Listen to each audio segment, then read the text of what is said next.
يا حلاوتك يا جمالك خليت للحلوين ايه. يا خبر ابيض، انا مش هتكلم. شايفين الحلاوه والجمال. النهارده هنعمل المحشي الكرنب في السقعه دي. السقعه دي عايزه حله محشي، وكله في حله واحده. هنعمله بطريقه، بس بطريقتي. انا عارفه ان انتوا كلكم شاطرين وبتعرفوا تعملوا محشي الكرنب، بس انا في تركتين كده هعملهم لكم. هيخلوا المحشي معاكم في حته تانية. كل اللي هياكل المحشي هيقول لكم عاملينه ازاي. السلام عليكم ورحمه الله وبركاته. ازيكم حبايبي يا غاليين، وحشتوني من اخر فيديو.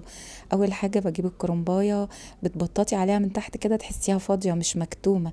اول حاجه، وبعد كده تقطعي الراس بتاعتها بالطريقه دي. وبعد كده تعالوا نعمل الخلطه بتاعتها بطريقه ما تتعبش، بطريقه ما تعملش حمو. اول حاجه جبت 4 بصلات كبار وقرن فلفل حامي وقرن فلفل رومي، وبعد كده ضربتهم في الكبه. وبعد كده طبعا ضربت الطماطم في الخلاط. بعد كده حطيت المية بتاعت سلق الكرنب، حطيت فيها ملح وكمون وسكر. وهنا حطيت زيت وسمنة بلدي. وبعد كده نزلت بالشفشقين طماطم، وبعدين نزلت بمكعب مرقة. وبعد كده نزلت بشوية سكر. وطبعا البصل حاطين فيه ملح. بس بعد كده بسيبها بقى على جنب. اول ما تغلي بوطي عليها النار، بس طبعا ما ننزلش البصل على طول. يعني تستني اما الطماطم بتاعتك تغلي شويه وبعد كده انزلي بالبصل. عايزه اقول لكم يا جماعه خفيف جدا وطعمه مسكر عسل. ومعلقه السكر اللي حطيناها في سلق الكرنب دي هتخليه في حته تانية. طبعا كرنب الشتا يا جماعه يعني بيتحط في النار ويتشال على طول، لانه يعني بصوا بيتسلق بسرعه جدا وما ينفعش تسيبيه في الميه كتير. زي ما انتم شايفين كده، اول ما الورقه بتطرى معاكي بتطلعيه. ووريتك ازاي تفكي الورق من غير ما تقطعيه. وبعد كده بقى بتحطيها بحالها وبشوكة بقى علشان ما يتهرش منك. بشوكة كده تمسكي من العنقود وتطلعي. طبعا بتبقي حاطه جنبك ميه ساقعه، وبعد كده بتشطفيه بميه تحت الحنفيه. وبعد كده بنقطع الخضره وبنحطها بقى بنغسلها. انا بنقع الخضره شويه بصراحه بميه وخل. وبعد كده بصفيها في مصفى. بعد كده بقطع العنقود بتاع الكرنب وبقطعه بالشكل ده. هنا بقى خلاص الصلصه بتاعتي بتاع المحشي التخديعه قربت على سوا، فبحط لها 3 معالق كبار صلصه. وبعد كده بسيبها بقى على نار هاديه خالص. هنا بقى الخلطه بتاعت الفراخ بتاعتي هنا بقى خلطه الفراخ بتاعتي عباره عن بصل وطماطم ورق لوري وحبهان وملح وفلفل. وممكن كمان تحطي بهارات فراخ لو عندك.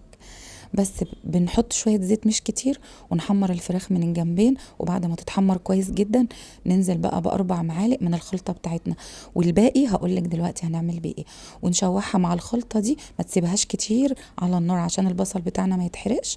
نشوحها شوية وبعد كده نطفي عليها. ده كده رز مغسول ومتصفي. حطيت كمون وفلفل اسمر وال11 بهار. بصوا بقى المعلقتين اللي احنا حطيناهم دول بيودوا المحشي في حتة تانية خالص. بصوا صلصة المحشي المعمولة ني في ني جميلة جدا. اول حاجة بحط البهارات بتاعتي، بعد كده بحط معلقتين او 3 من الخلطة بتاعتي. بعد كده بنحط الصلصة بتاعت المحشي ونقلب كل ده، وبعد كده ننزل بالخضرة. وبعد كده نقعد نحشي بقى. انا حشيت طبعا الكمية كلها وخلاص كده. بصوا الفراخ بتاعتي خلاص قطعت بصلايه وقرن فلفل حامي وشويه خضره بتاعه المحشي وطماطمايه.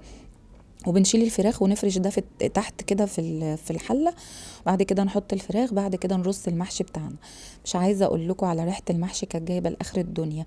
عايزه اقول لكم يعني يا ريتكم معايا بجد والله العظيم، يا ريت الكاميرا بتطلع الريحه. ويا ريتكم تدوقوا بصراحه، جربوه بالطريقه دي بجد حلوه جدا. طبعا احنا ما عندناش شوربه، فانا هنا بسيب بقى ورقتين خضره عشان احطهم، عشان المحشي زي ما انتم شفتوا كده في اول الفيديو ينزل المحشيه بمحشيتها. هنا نعمل التسقيه بتاعه المحشي. احط مكعبين مرقه، واحط معلقه صلصه بتاعه المحشي، واحط ميه مغليه ومعلقه سمنه بلدي. ونقلب كل ده كده مع بعض. ودوقي الشوربه دي لو لقيتيها حدقها مش مظبوط حطي شويه ملح، لو لقيتيها مظبوط خلاص.